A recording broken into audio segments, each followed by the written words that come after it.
خواتین و حضرات، چند لمحوں کے بعد وزیر اعظم اسلامی جمہوریہ پاکستان عمران خان قوم سے خطاب فرمائیں گے۔ وزیر اعظم کے خطاب سے پہلے تلاوت کلام پاک اور ترجمہ۔ اعوذ باللہ من الشیطان الرجیم،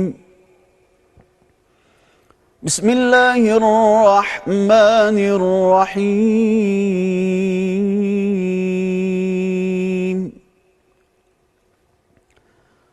وَلَنَبْلُوَنَّكُمْ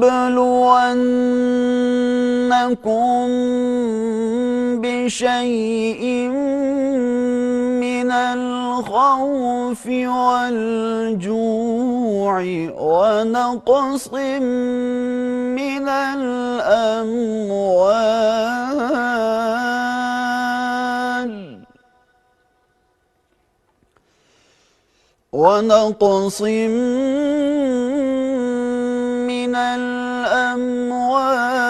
وَالْأَنفُسِ وَالثَّمَرَاتِ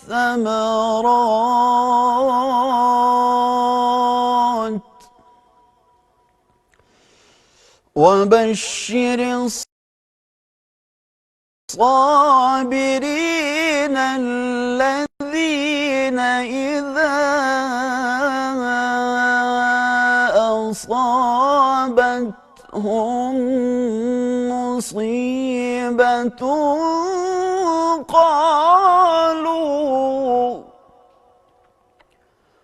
قالوا إِنَّا لِلَّهِ وَإِنَّا إِلَيْهِ راجعون۔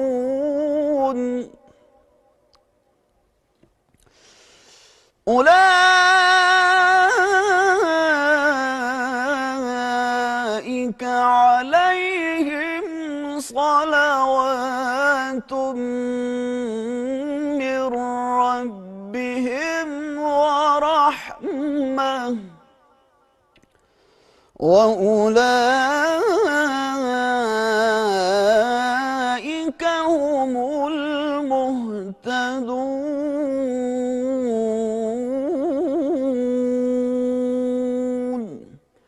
صدق اللہ العظیم۔ ارشاد باری تعالیٰ ہے، اور ہم کسی قدر خوف اور بھوک اور مال اور جانوں اور میووں کے نقصان سے تمہاری آزمائش کریں گے، تو صبر کرنے والوں کو اللہ کی خوشنودی کی بشارت سنا دو۔ ان لوگوں پر جب کوئی مصیبت واقع ہوتی ہے تو کہتے ہیں کہ ہم خدا ہی کا مال ہیں اور اسی کی طرف لوٹ کر جانے والے ہیں۔ یہی لوگ ہیں جن پر ان کے پروردگار کی مہربانی اور رحمت ہے، اور یہی سیدھے رستے پر ہیں۔ سچ کہا رب ذوالجلال نے جو بڑی عظمت والا ہے۔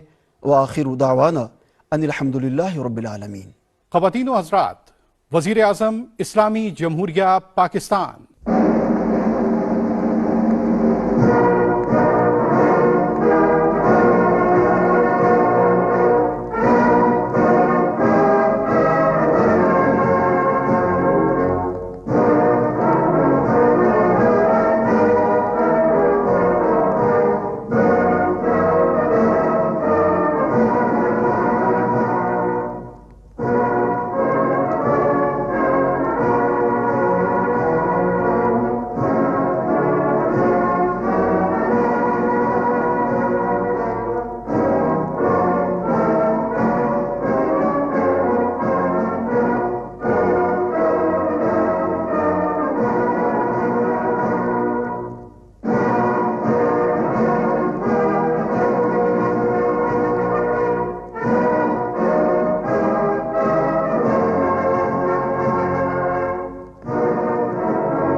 بسم اللہ الرحمن الرحیم۔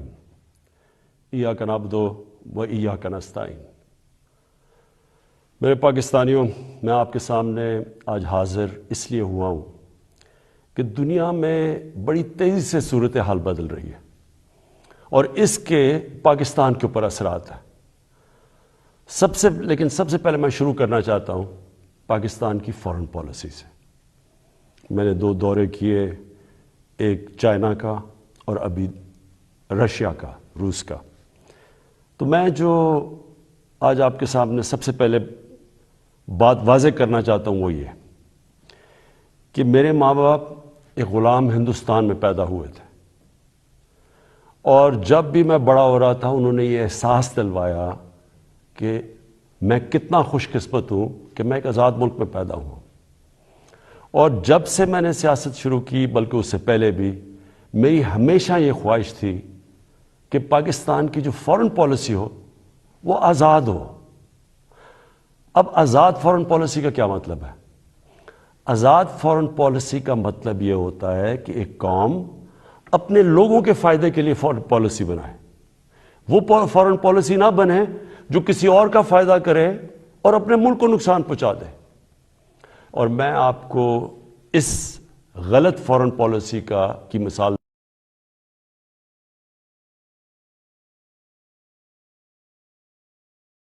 دینا چاہتا ہوں کہ جو ہم نے امریکہ کے ساتھ اس کی وار آن ٹیرر میں جب حصہ لیا تو میں شروع سے کہتا گیا، میری پارلیمنٹ میں تقریریں ہیں کہ ہماری اس جنگ سے کوئی تعلق نہیں تھا، کوئی پاکستانی ملوث نہیں تھا 9/11 میں، ہمارا کوئی اس سے لینا دینا نہیں تھا۔ تو میں تب سے کہتا گیا کہ ہمیں اس میں شرکت نہیں کرنی چاہیے۔ ہم نے پہلے امریکہ کے ساتھ کی جنگ میں شرکت کی، سوویت یونین کے خلاف جب وہ افغانستان میں جہاد میں شرکت کی، اور پھر 10 سال کے بعد جب پھر شرکت کی 9/11 کے بعد امریکہ کے ساتھ اس کی جنگ میں، تو جب ہم تب شرکت کر رہے تھے کہ جہاد تھی کہ افغانستان میں کوئی فورن آکوپیشن ہوئی تو اس کے خلاف جہاد ہے، لیکن اب جب امریکہ افغانستان میں آ گیا تو اس کے خلاف دہشت گردی تھی۔ اس پالیسی کے میں شروع سے خلاف تھا، اور بدقسمتی سے یہ فارن پالیسی پاکستانیوں کے فائدے کے لیے نہیں کی گئی۔ اس کی وجہ سے 80,000 پاکستانیوں کی شہادتیں ہوئیں، ہمارے 35 لاکھ لوگوں کی نقل مکانی ہوئی، قبائلی علاقہ تباہ ہوا، ہمیں $150 ارب سے زیادہ ملک کو نقصان ہوا۔ لیکن جو اس کی سب سے شرمناک بات کیا تھی کہ دنیا کی تاریخ میں پہلی دفعہ ایک ملک کسی کی حمایت میں جنگ لڑ رہا ہے اور وہ ملک اسی ملک کے اوپر بمباری کر رہا ہے۔ ہمارے ملک میں 400 سے زیادہ ڈرون اٹیکس کیے گئے، ہمارے ہی دوست کہ جس کے لیے ہم جنگ لڑ رہے تھے۔ اس سے بھی زیادہ شرمناک چیز کیا ہے کہ ملٹری ڈکٹیٹرز تو ہمیشہ تاریخ ہے پاکستان کی کہ وہ ہمیشہ چاہتے ہیں کہ دنیا ان کو ایکسیپٹ کرے، ان کو مانے، ان کو لیجٹمائز کرے، اور وہ ہمیشہ آسان ہوتے ہیں سپر پاورز کے لیے استعمال کرنا۔ لیکن جنرل مشرف کے دور میں تو صرف 10 ڈرون اٹیکس ہوئے، لیکن جو 2 ڈیموکریٹک لیڈرز آئے، آصف زرداری اور نواز شریف، 10 سال، ان کے 10 سال میں 400 ڈرون اٹیکس ہوئے۔ اب میں سوال یہ ہے، اور میں پھر سے واپس آتا ہوں کہ آزاد فارن پالیسی کیا ہوتی ہے؟ آزاد فارن پالیسی تو یہ ہونی چاہیے تھی کہ یہ 2 ڈیموکریٹک لیڈرز کو امریکہ کو کہنا چاہیے تھا کہ ہمارے جب آپ بمباری کر رہے ہیں، ہمارے لوگ مار رہے ہیں، اس میں عورتیں بچے مار رہے ہیں، بے قصور لوگ مار رہے ہیں، تو کیا 2 ڈیموکریٹک لیڈرز کو سٹینڈ نہیں لینا چاہیے تھا اس کے اوپر؟ ایک سٹیٹمنٹ نہیں دی دونوں نے، بلکہ آصف زرداری نے اس کو ایک باب وڈورڈ جو بہت بڑا صحافی ہے امریکہ کا، وہ اپنی کتاب میں لکھتا ہے کہ اس نے آصف زرداری نے امریکہ کے آرمی چیف کو کہا کہ کولیٹرل ڈیمیج سے مجھے کوئی فرق نہیں پڑتا، جو ڈرون اٹیک سے جو بے قصور لوگ مرتے ہیں۔ اور یہ کیوں ہے؟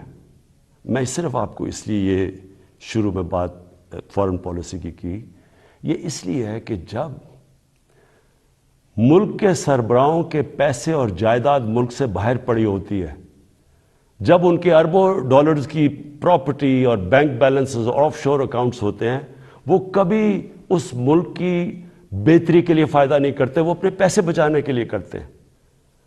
اور آج روس کے جو بڑے بڑے بزنس مین، جن کو اولیگارکس کہتے ہیں، جن کے پیسے پڑے ہوئے ہیں لنڈن اور جن کی پراپرٹیز ہیں وہاں، آج جب سے یہ جنگ شروع ہوئی ہے انہوں نے سب فریز کرنے شروع کر دیے، ضبط کرنے شروع کر دیے جو ان کے پیسے پڑے ہوئے ہیں، ان کے بزنس مین کے پیسے پڑے ہوئے ہیں مغربی بینکس میں اور مغربی کیپٹلز میں۔ تو اس لیے ہمارے ملک کی پالیسی آزاد ہو ہی نہیں سکتی۔ اور میں اپنی قوم کو آج کہنا چاہتا ہوں، آپ جب ووٹ ڈالیں تو یہ سمجھ جائیں کہ اگر اس ملک میں آپ آزاد فورن پالیسی چاہتے ہیں تو کبھی اس پارٹی کو ووٹ نہ ڈالیں جن کے سربراہ کے پیسے اور دولت اور جائیداد ملک سے باہر پڑی ہیں، وہ کبھی آزاد فورن پالیسی نہیں بنائیں گے۔ میں نے جتنے بھی دورے کیے، 2 چین کے بڑے امپورٹنٹ دورے تھے، اللہ کا کرم ہے کہ ہمارے ملک کو بھی عزت ملی، اور پاکستان کے لیے انشاءاللہ وقت ثابت کرے گا بڑے زبردست۔ ہم نے دونوں جگہ بات چیت کی، خاص طور پہ چین پہ۔ جو روس میں ہم نے جانا تھا، اس لیے ہم نے جانا تھا کہ ہم نے 20 لاکھ ٹن گندم امپورٹ کرنی ہے روس سے۔ اور دوسری چیز، جو روس ایک ایسا ملک ہے جس میں میرے خیال میں دنیا کی 30% گیس ہے، تو آگے جس طرح پاکستان کی گیس کم ہو رہی ہے، ہم نے انشاءاللہ ان سے ہم نے جو معاہدے کیے ہیں کہ ان سے ہم گیس امپورٹ کریں گے۔ اور چین کے سامنے ابھی تھوڑی دیر کے بعد انشاءاللہ اس قوم کے سامنے آ جائے گا کہ جس طرح کے چین کے ساتھ ہمارے معاہدے ہوئے ہیں، اور خاص طور پہ سی پیک کا جو دوسرا فیز ہے۔ اب دوسری بات صرف میں نے مختصر کرنی تھی، اس سے پہلے میں جو ملک کے مسائل کے ہم نے حل سوچے، میں نے اور میری ٹیم نے، وہ آپ کے سامنے رکھوں گا۔ لیکن دوسری چیز ایک متنازع ایشو بنا ہوا ہے، اس کے اوپر تھوڑا شور مچا ہوا ہے کہ جی آزادی صحافت کے اوپر پابندی لگائی جا رہی ہے اور لوگوں کے منہ بند کیے جا رہے ہیں۔ میں پہلے آپ کو ایک چیز واضح کر دوں، پیکا لا، آپ سب کو یہ بتا دوں کہ یہ 2016 میں بنا تھا، اس میں صرف ہم ترمیم کر رہے ہیں۔ جو سربراہ ملک کا جس نے کرپشن نہیں کی، جو ملک کا سربراہ ملک کے قانون نہیں توڑتا، اس کو کبھی آزاد صحافت سے، میڈیا سے کوئی خطرہ نہیں ہے۔ آج آپ اٹھا کے دیکھ لیں پاکستان کے اخبار، میڈیا دیکھ لیں، تقریباً 70% خبریں ہمارے خلاف ہیں، ہمیں ان سے کوئی فرق نہیں پڑتا۔ لیکن یہ قانون کسی وجہ سے لے کے آئے ہیں، اس کی وجہ یہ ہے کہ پاکستان میں سوشل میڈیا کے اوپر اس طرح کا گند آ رہا ہے، اس طرح کی چیزیں آ رہی ہیں، چائلڈ پورنوگرافی آ رہی ہے، یعنی جو ہمارے اسلامک ویلیوز کی خلاف ورزی، ہمارے چھوڑے دنیا میں کسی بھی مہذب معاشرے میں اس طرح کی چیزیں نہیں آتی جو اب ہمارے سوشل میڈیا پہ آ رہی ہیں۔ میرے پاس ریکارڈ ہے اس وقت کہ 94,000 کیسز پڑے ہوئے ہیں ایف آئی اے کے پاس، جس کے اندر گھر کی عورتوں کو تنگ کیا ہوا ہے، ان کے خلاف، اور لوگوں کے گھر اجڑ رہے ہیں کیونکہ گند اچھال رہا ہے، فیک نیوز آ رہی ہے، تصویریں گندی دی جا رہی ہیں۔ ابھی تک صرف 38 کیسز کا فیصلہ ہوا ہے 94,000 کیسز میں سے۔ عام لوگوں کو تو چھوڑیں، پرائم منسٹر ایک ملک کو چھوڑیں کہ عمران خان ہے یا کوئی بھی ہے، اس کو بھی نہیں بخشا جا رہا۔ ایک صحافی نے 3 سال پہلے لکھا کہ جی عمران خان کی بیوی گھر سے چھوڑ کے چلی گئی ہیں، اور جی عمران خان نے کوئی غلط غیر قانونی کام کیا بانی گالہ میں نے عدالت میں کیس کیا۔ 3 سال ہو گئے ہیں، پرائم منسٹر کو ابھی تک کوئی انصاف نہیں مل رہا۔ وہی پھر سے صحافی لکھتا ہے اب پھر کہ جی ان کی بیوی گھر چھوڑ کے چلی گئی ہیں۔ ملک کا پرائم منسٹر اگر اس سے یہ ہو سکتا ہے، اس طرح کا اس کے خلاف وہ عورتیں جن کا کوئی سیاست سے تعلق نہیں ہے، تو تو سوچیں باقی لوگوں کا یہاں کیا ہوگا. یہی صحافی جب اس نے نواز شریف کے دوسرے دور میں اس کے کرپشن پہ لکھا تھا، اس کو 3 دن اس نے بند کر کے ڈنڈے مارے تھے. ہم جا رہے ہیں قانونی طور پہ، اور یہ حال ہے کہ یہاں بھی یہ حال ہے کہ ہمارے ایک وزیر کے خلاف کسی خاتون نے لکھا، اس نے انگلینڈ میں جا کے انصاف لیا، ادھر اس کو فائن کیا گیا. اب مراد صحیح کے خلاف بات ہے، مراد صحیح سوچ رہے ہیں انگلینڈ میں قانون لے جا کے کیس کرنا. شوکت خانم کے اوپر ایک میڈیا ہاؤس جنگ گروپ، انہوں نے شوکت خانم کے اوپر لکھا کہ شوکت خانم کا جو پیسہ ہے وہ تحریک انصاف کو جا رہا ہے. اتنی بھی زحمت نہیں کی کہ کم از کم شوکت خانم سے پوچھ تو لیتے، ان کا ورژن تو لے لیتے کہ کیسے چیک جو شوکت خانم ہے وہ تحریک انصاف کے اوپر جا رہا ہے. اب شوکت خانم پہلے ہی ایک نون لیگ نے حنیف عباسی نے شوکت خانم کے اوپر اسی طرح کہا تھا کہ پیسہ چوری ہو رہا ہے. وہ کیس 10 سال ہو گئے ہیں، وہ لوور کورٹ سے جیت چکی ہے شوکت خانم، 10 سال کے بعد بھی انصاف نہیں. تو اب شوکت خانم انگلینڈ میں جدھر رجسٹرڈ چیریٹی ہے اور امریکہ میں ادھر کیس کرنے جا رہی ہے اسی جنگ گروپ کے اوپر. تو کہنے کا میرا مقصد یہ ہے کہ یہ تو دنیا میں کہیں بھی نہیں ہوتا. آزادی صحافت کے نام پہ یا مافیاز بیٹھ کے بلیک میل کر رہے ہیں، ان کے ایجنڈے کچھ اور ہیں، یا ایسے صحافی بیٹھے ہیں جو پیسے لے کے یہ ساری گند اچھال رہے ہیں، بلیک میل کر رہے ہیں گورنمنٹ کے اوپر. میں نے آپ کو کہا کہ ساری زندگی میں نے تنقید دیکھی ہے. میں کرکٹ کیپٹن سے مجھے تنقید ہوتی تھی. میں نے سارے مغرب میں دیکھا ہوا ہے کہ کیا ہے. انگلینڈ کے اندر جدھر سے ہم نے جمہوریت کے ویلیوز لے کے آئے ہیں، میں نے انگلینڈ میں ایک کیس لڑا ہے، یہ جو ہرجانے کا کیس، سب سے بڑا ان کا کھلاڑی تھا جس کا میرا کیس ہوا تھا. مجھے پتہ ہے کہ کبھی بھی کسی کی جرت نہیں ہو سکتی جو یہاں چیزیں جس طرح کی غیر ذمہ دارانہ چیزیں یہاں آتی ہیں، کسی کی جرت نہیں ہو سکتی کہ یہی جا کے آپ کسی اور جمہوریت کے اندر کریں. تو میں یہ صرف اس لیے کہہ رہا ہوں کہ یہ اس ملک کے لیے اتنا ضروری ہے. مجھے اتنے لوگ کال کرتے ہیں، مائیں کال کرتی ہیں، میسیجز دیتی ہیں کہ کس طرح کے حالات ہو گئے ہیں، کیونکہ کوئی پوچھنے والا نہیں ہے. تو اس کے اوپر میں نے صرف یہ کلیئر کرنا تھا کہ اس کا کوئی آزادی صحافت سے تعلق نہیں ہے. جو اچھے صحافی ہیں وہ خوش ہوں گے کہ فیک نیوز ختم ہو. وہ تو ان کی تو کریڈیبلٹی ہوتی ہے کہ صحیح اور اچھی صحافت تو ایک اثاثہ ایک معاشرے کا. ان کی جو تنقید ہوتی ہے وہ ہمارے پرائم منسٹر وزیروں کو آگاہ رکھتی ہے کہ ہم نے کیا کرنا ہے، ہم کیا غلطیاں کر رہے ہیں. لیکن یہ بلیک میل کرنا، گند اچھالنا، گھر کی عورتوں کو اس طرح کی چیزیں کہنی. پرائم منسٹر، ملک کا پرائم منسٹر، اب یہ 3 مین اخبار ہیں یہاں. میں نومینیٹ کرتا ہوں آزاد کشمیر کا پرائم منسٹر جب ہماری پارٹی الیکشن جیتتی ہے. 3 مین اخباروں کے فرنٹ پیج پہ آتا ہے کہ جی وہ جادو ٹونے سے یا پتہ نہیں ستارے دیکھ کے اس کو آزاد کشمیر کے پرائم منسٹر کو سلیکٹ کیا گیا. یہی چیز کہیں بھی انگلینڈ اور مغرب کے اخباروں میں کرتی ہے. میں آپ کو یقین دلاتا ہوں کہ ان کے اوپر اتنا بڑا ہرجانہ ہونا تھا کہ ان کی شاید اخبار ہی بند ہو جاتے.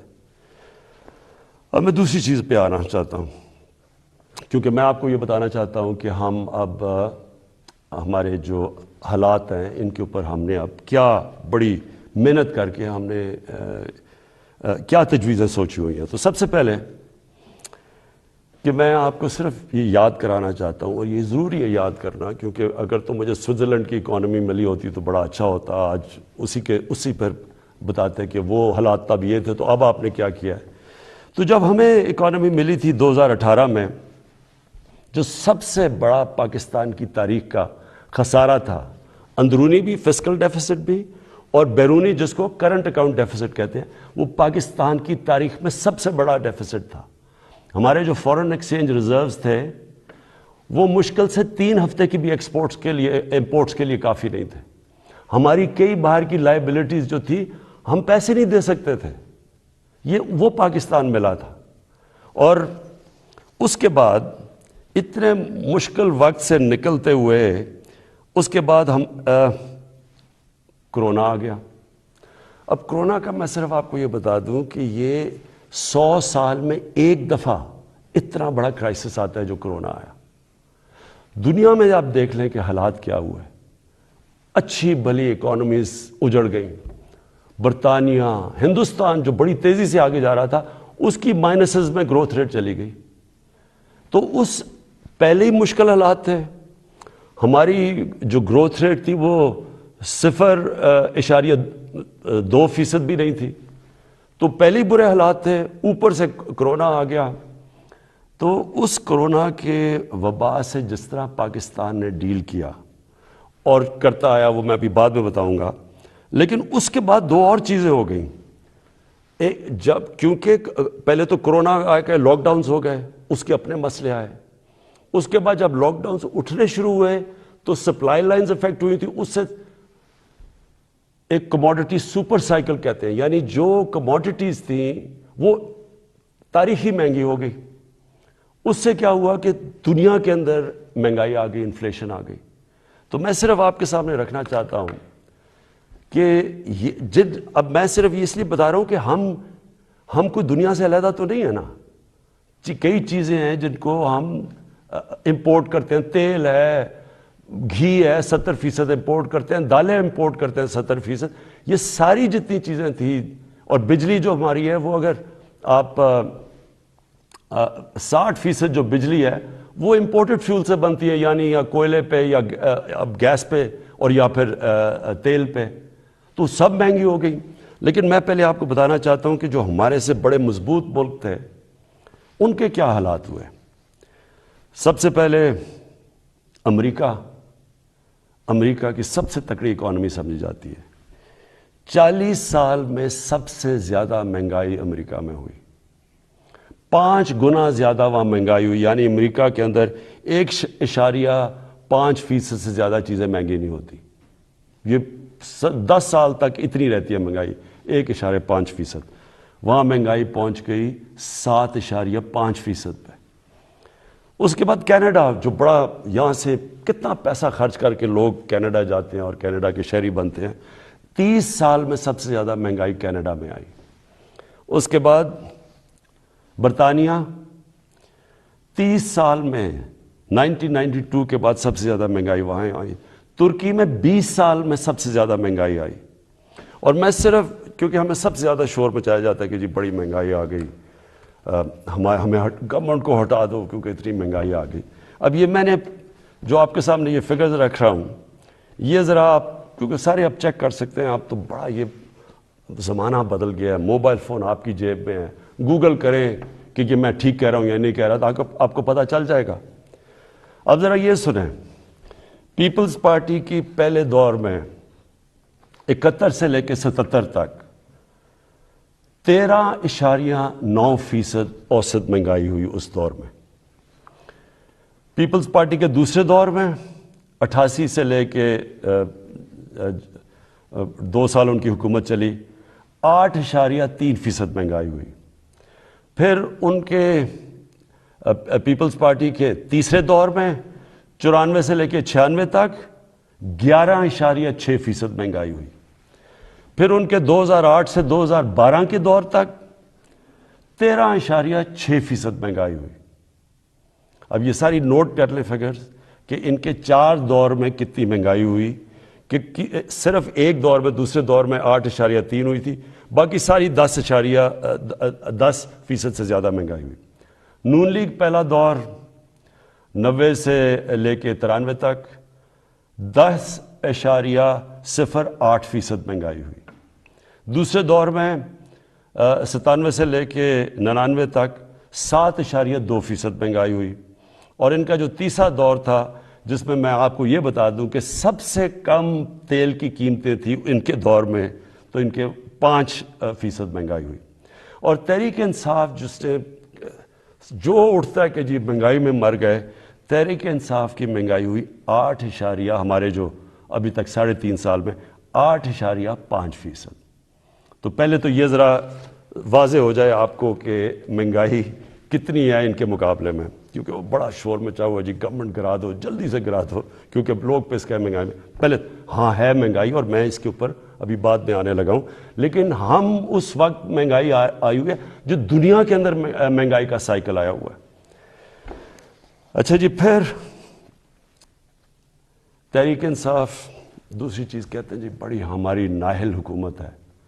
تو میں صرف اب آپ کو صرف جو انٹرنیشنلی مانا گیا کہ تحریک انصاف نے کس طرح یہ سارے چیزوں کا مقابلہ کیا، اب میں صرف انٹرنیشنل اکنالجمنٹ بتا رہا ہوں کہ دنیا نے تحریک انصاف جو اس وبا میں جو 100 سال میں ایک دفعہ اتنا بڑا بحران آتا ہے، تو دنیا کیا کہتی ہے. سب سے پہلے اکانومسٹ میگزین جو دنیا میں ساری دنیا کی اکانومیز کا جائزہ لیتی ہے، وہ کہتی ہے کہ 3 سالوں کے اندر جو یہ کرونا کا دور ہے، جو ملک ٹاپ 3 میں 190 ملکوں میں جو سب سے اوپر، جس نے سب سے بہتر طریقے سے اپنی معیشت بھی بچائی اور اپنے لوگوں کو بچایا، ان 3 میں پاکستان ہے. ورلڈ بینک نے تعریف کی، ورلڈ اکنامک فورم نے تعریف کی، ورلڈ ہیلتھ آرگنائزیشن نے خود مثال دی پاکستان کی کہ جس طرح انہوں نے اس چیلنج کا مقابلہ کیا. تو اگر اتنا نااہل ہوتا ملک، تو دنیا کے اندر جدھر ساری دنیا کی بڑی بڑی اکانومیز ہمارے سے بہتر سسٹمز جن ملکوں کے تھے، اگر وہاں اتنی تباہی آئی ہے اور پاکستان اس سے نکلا ہے. بل گیٹس جب ابھی مجھے ملنے آئے تو انہوں نے خاص پوچھا کہ کیا آپ نے قدم اٹھائے تھے کہ آپ اتنے بڑے چیلنج سے آپ اتنی بہتر نکلے. وہ باقاعدہ NCOC جدھر سے ہمارا سارا یہ کنٹرول ہم کرتے تھے، باقاعدہ وہاں گئے، انہوں نے تعریفیں کی اور پھر یہ بھی تعریف کی کہ ایک طرف ہم کرونا سے لڑ رہے تھے اور دوسری طرف اب پچھلے سارے سال میں کوئی پاکستان میں پولیو کا کیس نہیں ہوا. تو یہ اگر حکومت اتنی نااہل تھی. پھر اس کے بعد جو ہمارا احساس پروگرام ہے، احساس پروگرام کو ورلڈ بینک نے دنیا کے 4 ٹاپ پروگرامز کے اندر کہا گیا کہ جو سب سے بہترین احساس پروگرام تھا اس مشکل وقت میں، جنہوں نے لوگوں کے لیے آسانیاں پیدا کری، وہ تھا. پھر اس کے علاوہ میں صرف ایک اور بھی ایڈ کرنا چاہتا ہوں کہ کبھی ہمارے سے پہلے مجھے بتائیں یہ 2 جماعتیں، کبھی انٹرنیشنلی کسی چیز میں ان کی کوئی تعریف کی گئی ہو؟ کلائمیٹ چینج کے اندر برطانیہ کے پرائم منسٹر نے یونائٹڈ نیشنز جنرل اسمبلی میں پاکستان کی تعریف کی کہ پاکستان جس طرح کلائمیٹ چینج سے جو اگلا بہت بڑا مسئلہ دنیا کو آ رہا ہے، اس نے صرف اور صرف پاکستان کی تعریف کی. اچھا جی، اس کے بعد میں جو آپ کے سامنے جو ابھی چیزیں لے کے آ رہا ہوں کہ ہم نے کرنا کیا ہے تاکہ آپ سب، میری ساری قوم تیار ہو جائے اس کے لیے. اب اس سچویشن کے اندر اب میں ذرا آپ کو بتاؤں کہ ایک طرف اکانومی کا برا حال تھا، پھر اوپر سے کرونا آ گئی، پھر وہ ایک دنیا کے اندر قیمتیں چڑھ گئیں، اور پھر افغانستان کا کرائسس آ گیا. افغانستان میں کیا ہوا تھا؟ افغانستان میں لوگوں نے پینک کر کے ڈالر خریدنے شروع کر دیے. ڈالر آ کے انہوں نے پاکستان سے خریدے کیونکہ وہاں لوگوں کو انسرٹنٹی تھی. اس سے پریشر پڑ گیا ہمارے روپے کے اوپر. اور اس کے بعد وہ بھی میں بعد میں ہوں کہ اب یوکرین آ گیا، لیکن اس سے پہلے اب سوچیں کہ اس ساری چیز میں پاکستان نے اس مشکل وقت میں پاکستان کی جو اکانومی تھی، جو ہماری دولت میں اضافہ ہو، جو گروتھ ریٹ تھی، اور وہ ورلڈ بینک ویریفائی کر رہا ہے، وہ 5.6% تھی.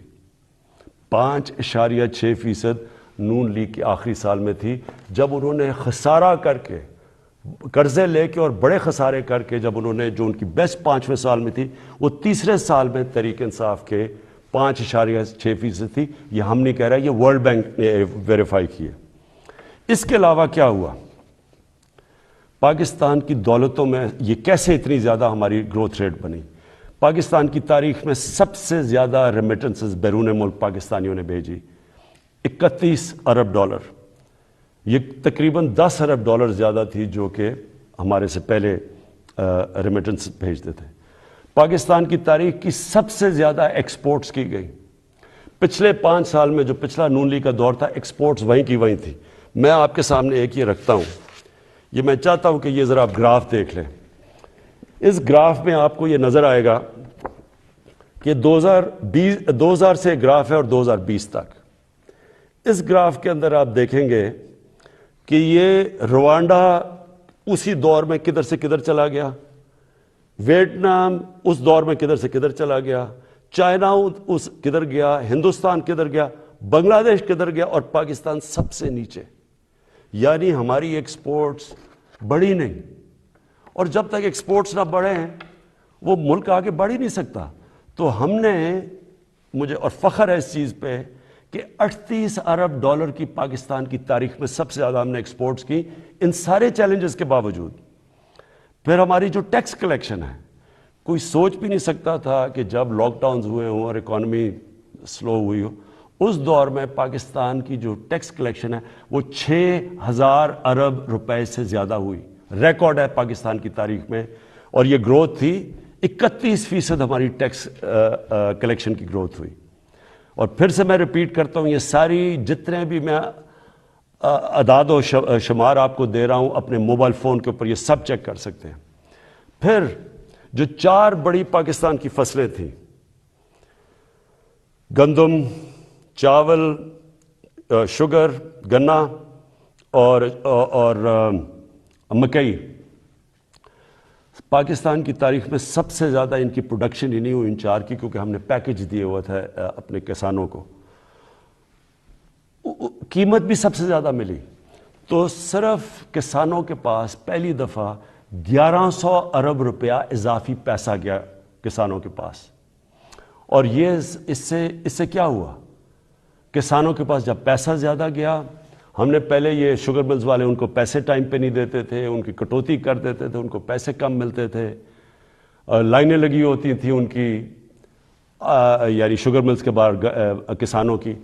کیونکہ ہم نے قانون پاس کیے اور ہم نے ان کو صحیح پیسہ دلوایا، ان کو قیمت ملی، ٹائم پہ ملی، انہوں نے اپنی پیسہ لگایا زمین پہ، اس کی وجہ سے یہ پاکستان کی تاریخ میں اور بھی ہم نے قدم اٹھائے.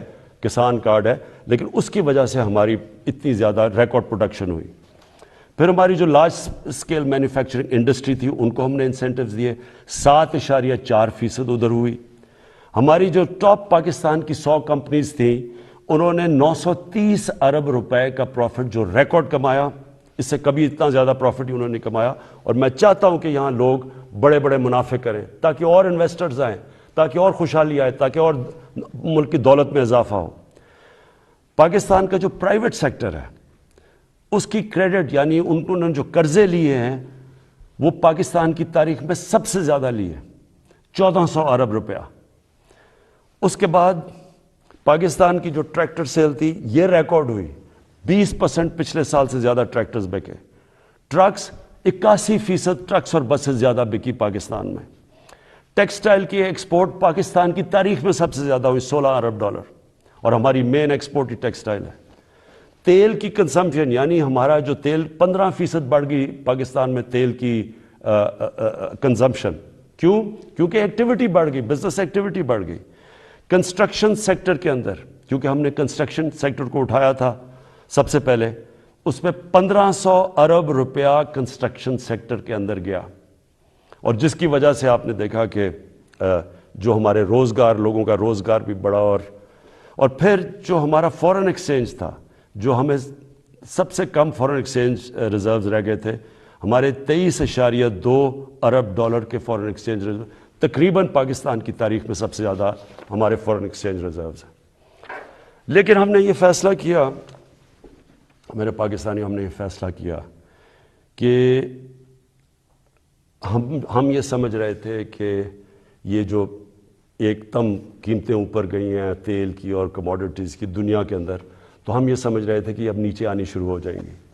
لیکن جو یوکرین کے اندر ہو رہا ہے اور یہ جو جنگ ہوئی ہے، تو اب مجھے خوف ہے کہ یہ، اور ہم نے آپس میں ڈسکس کیا کہ ابھی قیمتیں باہر نیچے نہیں آئیں گی، کیونکہ یہ سب کو پتہ ہے کہ جیسی یہ ہوتی ہے جنگ تو تیل کی قیمت بھی اوپر، اور پھر 30% دنیا کی گیس وہاں سے آتی ہے، گیس کی بھی قیمت اور اوپر چلی جائے گی. اور گندم، ہم نے جو روس کو کہا ہوا کہ ہمیں 20 لاکھ گندم چاہیے، تو گندم کی ابھی قیمت اوپر چلی گئی ہے. تو ہم نے ایک فیصلہ کیا، ہم نے یہ فیصلہ کیا کہ ہم اس ملک میں جو سب سے بڑا مسئلہ ہے اس وقت وہ ہے تیل کا، پیٹرول اور ڈیزل کا. اور ان کی اگر قیمتیں اور اوپر چلی گئیں تو لوگوں کے اوپر اور بوجھ پڑ جائے گا. لیکن میں آج آپ کو یہ بتا دوں کہ پاکستان میں جو آج بھی پٹرول اور ڈیزل کی قیمتیں ہیں، یہ نوٹ کر لیں. جب اپوزیشن والے یہ کہتے ہیں کہ جی وہ ہو بڑا مہنگا ہو گیا پٹرول اور ڈیزل، کب مجھے ذرا یہ بتائیں کہ وہ ان کے پاس اس کا کیا حال ہے؟ ہمیں باہر سے امپورٹ کرنا پڑتا ہے، تیل اوپر چلا جائے ہم اس کے بعد کیا کریں؟ یعنی اگر ان کے پاس کوئی حل ہے تو ہمیں بتا دیں، کیونکہ اس وقت بھی پاکستان دنیا کے 190 ملکوں میں سے 25ویں نمبر پہ ہے جدھر ابھی بھی ہمارا تیل اور پٹرول اور ڈیزل سب سے کم بک رہا ہے. میں آپ کو ذرا بتا دوں کہ ترکی میں اس وقت ہمارا پاکستان میں 160 روپے لیٹر ہے، ہندوستان میں 260 روپے لیٹر ہے، بنگلہ دیش میں 185 روپے لیٹر ہے، ترکی میں 200 روپے لیٹر ہے. اور اگر ہم 70 ارب روپے کی ہر مہینے سبسڈی دیتے ہیں، یعنی گورنمنٹ سبسڈائز کرتی ہے، اگر ہم یہ نہ کریں 70 ارب روپے کا، تو آج پاکستان کے اندر پٹرول ہو 220 روپے لیٹر کا. میرے پاس اوگرا کی سمری آئی، انہوں نے کہا کہ 10 روپے زیادہ آپ کو 1 لیٹر پٹرول اور ڈیزل بڑھانا پڑے گا کیونکہ دنیا میں تیل مہنگا ہو چکا ہے. تو میں آج آپ کے سامنے بڑی خوشخبری یہ سنانا چاہتا ہوں کہ بجائے 10 روپے بڑھانے کے ہم نے فیصلہ کیا ہے کہ 10 روپے پٹرول اور ڈیزل کو آج ہم کم کر رہے ہیں. اب پھر سے میں آپ کو بتاؤں کہ بجلی 60% امپورٹڈ فیول سے بنتی ہے، جو میں آپ کو پہلے بتا چکا ہوں. جیسے باہر گیس مہنگی ہوتی ہے، کوئلہ مہنگا ہوتا ہے، تیل مہنگا ہوتا ہے، تو یہاں ہمارا جس کو کہتے ہیں فیول ایڈجسٹمنٹ چارج وہ بن جاتا ہے، ہماری بھی چیزیں اوپر چلی جاتی ہیں. ہم نے یہ بھی فیصلہ کیا کہ ہم اپنے لوگوں کو اب اس سے بچائیں گے. اگر ڈیمز بنا لیتے پہلے تو پاکستان کو تو بڑی سستی بجلی ملتی تھی، کیونکہ پانی سے جو بجلی بنانی ہے وہ ہمارے لیے ہمیں تو کوئی فرق ہی نہیں پڑتا کہ باہر مہنگائی ہو یا نہ ہو. لیکن کوئی ڈیمز نہیں بنائی، 50 سالوں میں پاکستان میں کوئی ڈیمز نہیں بنی. ہم 10 ڈیمز بنا رہے ہیں اب پاکستان میں، اور انشاءاللہ اگلے 5 سے 10 سالوں کے اندر یہ ساری ڈیمز آ جائیں گی، اور اس سے انشاءاللہ ہمیں اگر باہر قیمتیں بھی بڑھیں گی تو انشاءاللہ ہم بچ جائیں گے اس سے. تو میں بجلی کا اب ہم نے فیصلہ کیا ہے کہ 5 روپے یونٹ ہم بجلی کم کر رہے ہیں. 5 روپے یونٹ بجلی کم کرنے کا مطلب کہ 20% سے 50% آپ کے بجلی کے بل کم ہوں گے. اور یہ بھی ہم اس کے لیے سبسڈی اور بڑی محنت سے اور جگہ سے ہم نے سبسڈی نکالی ہے. اور میں یہ کیونکہ سب سے بڑا مسئلہ لوگوں کو ہوتا ہے بجلی اور پٹرول اور ڈیزل، اس کی وجہ سے ساری چیزیں مہنگی ہو جاتی ہیں. تو ہم نے یہ فیصلہ کیا کہ ہم اگلے بجٹ تک ان 2 چیزوں کے اوپر ہم اب کوئی اضافہ بھی نہیں کریں گے، اور اس سے پہلے ہم نے یہ ان کو کم بھی کر دیا. 5 روپے یونٹ بجلی اور 10 روپے بلکہ 20 روپے پورا بنتا ہے پٹرول اور ڈیزل کا. پھر ہم نے احساس پروگرام کی، جو نچلے طبقے کے اوپر جو ہم 12,000 روپے دیتے تھے، جو 80 لاکھ خاندان کو ہم دیتے ہیں، اس کو ہم نے 12,000 سے 14,000 پہ کر دیا. پھر ہم نے ایک اور کام کیا نوجوانوں کے لیے جو گریجویٹس ہیں، جس نے BA کی ہوئی ہے، جس کے پاس نوکری نہیں ہے. ہم نے فیصلہ کیا کہ ہم ان کو انٹرنشپ دلوائیں گے. 30,000 روپے جو بھی گریجویٹ ہوگا اس کو کہیں انٹرنشپ دلوائیں گے تاکہ ان کو کم از کم کوئی پیسہ ملے. پھر ہم نے اسکالرشپس کا میں آپ کو بتا دوں 26 لاکھ ہم نے اسکالرشپس ہم صوبے جو ہمارے نیچے صوبے ہیں اور جو سینٹر ہے، اور اس کے اوپر 38 ارب روپیہ ہم خرچ کر رہے ہیں. یہ اب پرائم منسٹر کے جو پورٹل ہے اس کے اوپر اب سارا کنٹرول ہوگا. سارے میرٹ کے اوپر ہم خود چیک کریں گے، پوری کمیٹی بنائی ہوئی ہے اکیڈمکس کی، میرٹ پہ ملیں گے، اور کوئی بھی کسی کو مسئلہ ہوگا وہ اس پورٹل کے اوپر آئے گا. لیکن پھر اب جو IT سیکٹر جو فیوچر ہے ہمارے نوجوانوں کا، جس طرح دنیا جا رہی ہے ٹیکنالوجی کی ریولوشن، یہ ذرا آپ سنیں. IT سیکٹر کے لیے اس میں IT کمپنیز بھی ہیں اور فری لانسرز بھی ہیں. پہلی چیز، ان کو 100% ہم نے ٹیکس معاف کر دیا. پھر سے سن لیں، IT سیکٹر کے اوپر چاہے وہ کمپنیز ہیں یا فری لانسرز ہیں، 100% ان کو ہم نے ٹیکس پہ چھوٹ دے دی. دوسری چیز، فورن ایکسچینج. اب تک ان کا ہم نے کوئی کنڈیشنز لگائی ہوئی تھی کہ اتنا فورن ایکسچینج آپ کو پاکستان میں رکھنا ہے. ہم نے مکمل طور پہ 100% فورن ایکسچینج پہ ان کو چھوٹ دے دی ہے کہ یہ چاہے کوئی اس کے اوپر ریسٹرکشن نہیں ہے، باہر لے جائیں اندر لے آئیں، 100% اب فورن ایکسچینج کی موومنٹ ان کے ہاتھ میں ہے، یعنی ہم نے ریسٹرکشن ساری ختم کر دی ہے۔ اور تیسری چیز، جو سٹارٹ اپس ہیں، جو بھی آئی ٹی کی سٹارٹ اپس ہیں، ان کو 100% ہم نے کیپٹل گینز ٹیکس سے ختم کر دیا، یعنی ان کا ٹیکس ختم کر دیا سارے سٹارٹ اپس کا، جو کیپٹل گینز ٹیکس ہے۔ اس کے بعد انڈسٹریل پالیسی، اب یہ بھی پہلے ہم نے کنسٹرکشن پالیسی لے کے آئے تھے جس کی وجہ سے کنسٹرکشن میں پاکستان میں اٹھ گیا، اب ہم لے کے آ رہے ہیں آپ کے لیے انڈسٹریل پالیسی۔ انڈسٹریل پالیسی میں ہم کیا کر رہے ہیں کہ جو بھی انڈسٹری لگائے گا، جو بھی پیسے لگائے گا انڈسٹری کے اندر، اس سے کوئی سوال نہیں پوچھے جائیں گے۔ یہ ہم نے کنسٹرکشن میں بھی شروع میں یہ کیا تھا۔ اور جو سکھ انڈسٹری ہے اس کی ریوائول کے لیے، اس کے لیے ہم آپ کے سامنے پورا پروگرام ہے، ان کے لیے ٹیکس کی چھوٹ دیں گے ان کو۔ اس کے ساتھ انشاءاللہ کل میں لاہور کے اندر آپ کو پورا انڈسٹریل پالیسی کا پورا پیکج دے دوں گا۔ اور پھر تیسری چیز، جو اوورسیز پاکستانیز ہیں، جب بھی وہ پاکستان کی انڈسٹری میں انویسٹ کریں گے یا وہ پاکستان کے انڈسٹریلس کے ساتھ جوائنٹ وینچر کریں گے، ان کو 5 سال کا ٹیکس ہالیڈے ہم نے کر دیا، 5 سال تک کوئی ٹیکس نہیں دیں گے۔ پھر ہمارا کامیاب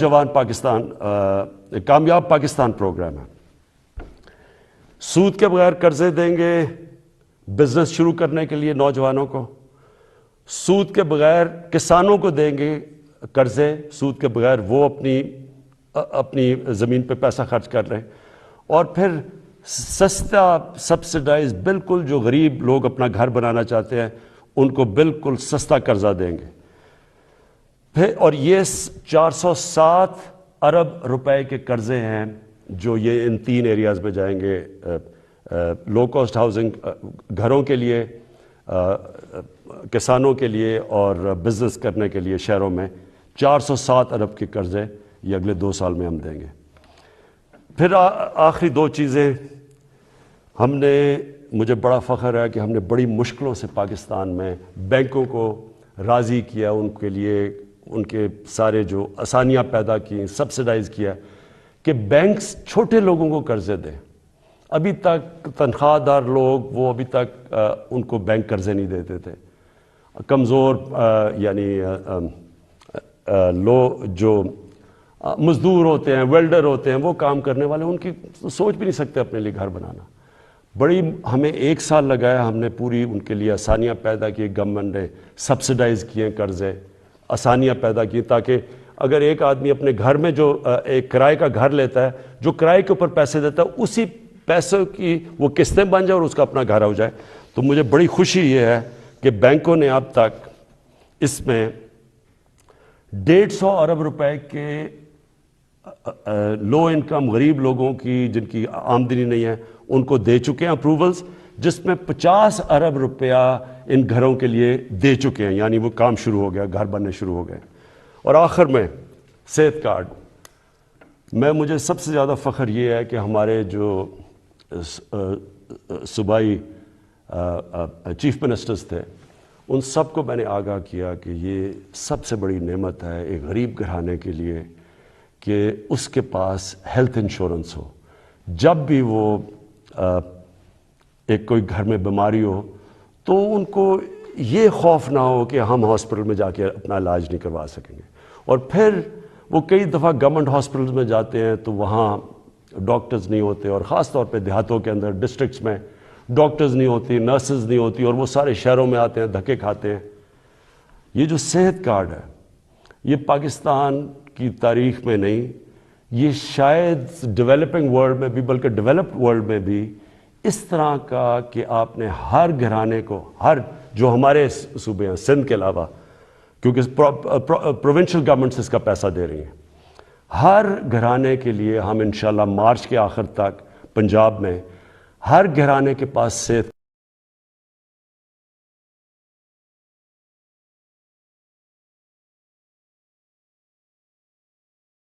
کارڈ ہوگا۔ ہر خاندان 10 لاکھ روپے تک کسی بھی ہسپتال میں جا کے علاج کروا سکتا ہے، یہ ضروری ہے سمجھنا۔ پہلے تو ہوتا تھا نہیں گورنمنٹ ہاسپٹل، اب وہ پرائیویٹ ہاسپٹل میں جا کے علاج کروا سکتا ہے۔ اور ہر گھرانے کے پاس یہ صحت کارڈ ہوگا، اور انشاءاللہ یہ پورا ایک ہیلتھ سسٹم بن رہا ہے پاکستان میں۔ ابھی سے چھوٹے چھوٹے ہاسپٹل دیہاتوں میں جانا شروع ہو گئے ہیں، کیونکہ دیہاتوں میں ہمارے گورنمنٹ ہاسپٹل میں ڈاکٹرز نہیں ہوتے کئی دفعہ، تو پرائیویٹ سیکٹر جانا شروع ہو گیا۔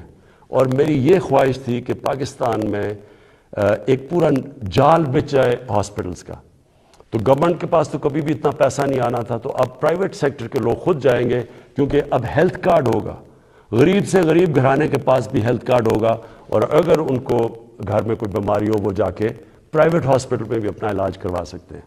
یہ میں سمجھتا ہوں کہ ہم نے جو ہماری 3.5 سال کی حکومت ہے، یہ سب سے بڑا کام ہے، کیونکہ جب کوئی گھر میں ایک بیماری ہو اور آپ کے پاس پیسہ نہ ہو تو اس سے زیادہ ایک خاندان کی بے بسی کا عالم نہیں ہوتا۔ میں آخر میں آپ کے سامنے، اپنی قوم کے سامنے یہ کہنا چاہتا ہوں کہ مجھے پتہ ہے یہ مشکل حالات ہیں، مجھے پتہ ہے کہ ہم نے یہ جو 3.5 سال گزارے ہیں، کبھی ایک مشکل سے نکلتے تھے، پھر دوسری مشکل، کبھی پلوامہ ہو گیا تو کبھی کرونا ہو گیا، اور اس کے بعد پھر مسئلے، اور اب یوکرین کا مسئلہ آ گیا۔ لیکن یہ میں آج آپ کو کہتا ہوں کہ سارا وقت میری اور میری حکومت صرف ایک چیز سوچتی ہے کہ ہم آپ کے اوپر کس طرح یہ جو آپ کے اوپر بوجھ پڑا ہوا ہے یہ ہم کیسے کم کر سکتے ہیں، اور انشاءاللہ یہ جب ہم اس سے نکلیں گے، اور جس طرح ماشاءاللہ ہمارا ملک صحیح راستے پہ چل پڑا ہے، اکانومی صحیح راستے پہ چل پڑی ہے، بلومبرگ ویسے میگزین جو کہ دنیا کی اکانومیز کا جائزہ لیتی ہے، اور پھر IMF جس نے ابھی رپورٹ میں کہا ہے کہ پاکستان کی جو گروتھ ہے، جو ان کی دولت میں اضافہ ہے، جو ہوتا جا رہا ہے، وہ اب یہ صحیح راستے پہ، اور یہ سسٹینبل ہے۔ یہ بہت بڑی چیز ہے کہ ایک مشکل وقت سے نکل کے آج پاکستان صحیح راستے پہ نکل چکا ہے۔ پاکستان پائندہ باد۔